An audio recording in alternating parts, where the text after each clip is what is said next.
لا إله إلا الله لا إله إلا الله لا إله إلا الله. بسم الله الرحمن الرحيم. عن ابن عباس رضي الله تعالى عنهما قال قال رسول الله صلى الله تعالى عليه وسلم في الحديث من لعن شيئا ليس له بأهل رجعت اللعنة عليه رواہ الترمذی. نبی کریم صلی اللہ علیہ وسلم نے ارشاد فرمایا جو شخص کسی ایسی چیز پر لعنت کرتا ہے جو اس کی مستحق نہیں ہے تو لعنت کرنے والے پر پلٹ آتی ہے. دوستو ہم پچھلے کچھ دنوں سے بات کر رہے ہیں کسی کو گالی دینا یا کسی پر لعنت کرنا انتہائی ناپسندیدہ فعل ہے.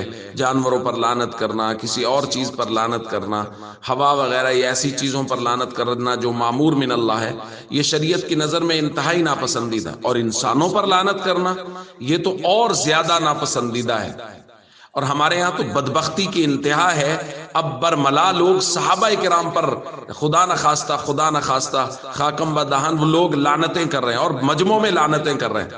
وہ تو لعنت ظاہرہ کرنے والے پر پلٹ آئی، ان کے تو بدبختوں کے چہرے ہی لعنتی ہیں، ان پر لعنت پلٹ آئی. لیکن اس کے ساتھ ساتھ ہمارا امت من حیث الامت ہمارا امتحان بھی ہے کہ یہ امت نبی پاک صلی اللہ علیہ وسلم کے صحابہ، نبی پاک صلی اللہ علیہ وسلم کی تربیت یافتہ جماعت، ان کے متعلق اس امت کا رویہ کیا ہے کہ اگر کوئی دشمن، دین کا دشمن، اسلام کا دشمن، جس کا اسلام اور دین سے کوئی تعلق نہیں ہے، وہ اگر صحابہ کرام پر اس طرح برملا، اس طرح لعنت کرتا ہے اور مجمع میں کھڑا ہو کے اسپیکر پہ لعنت کرتا ہے تو امت کس حد تک اس کا جواب دیتی ہے؟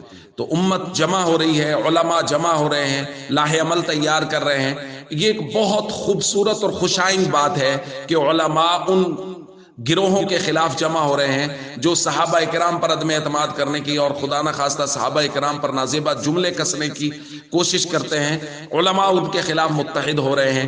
اس لیے عوام کو بھی چاہیے، ہم سب کو چاہیے ہم علماء کی قول کا انتظار کریں. کراچی کے اندر 11 ستمبر کا وقت دیا گیا ہے، وہاں مدح صحابہ مارچ ہو رہا ہے، اس کے اندر بھرپور شرکت کریں.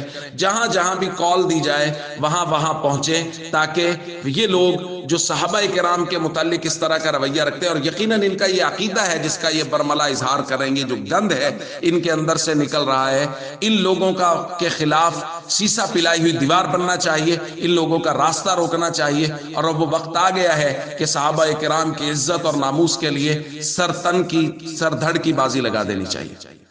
السلام علیکم ورحمۃ اللہ وبرکاتہ.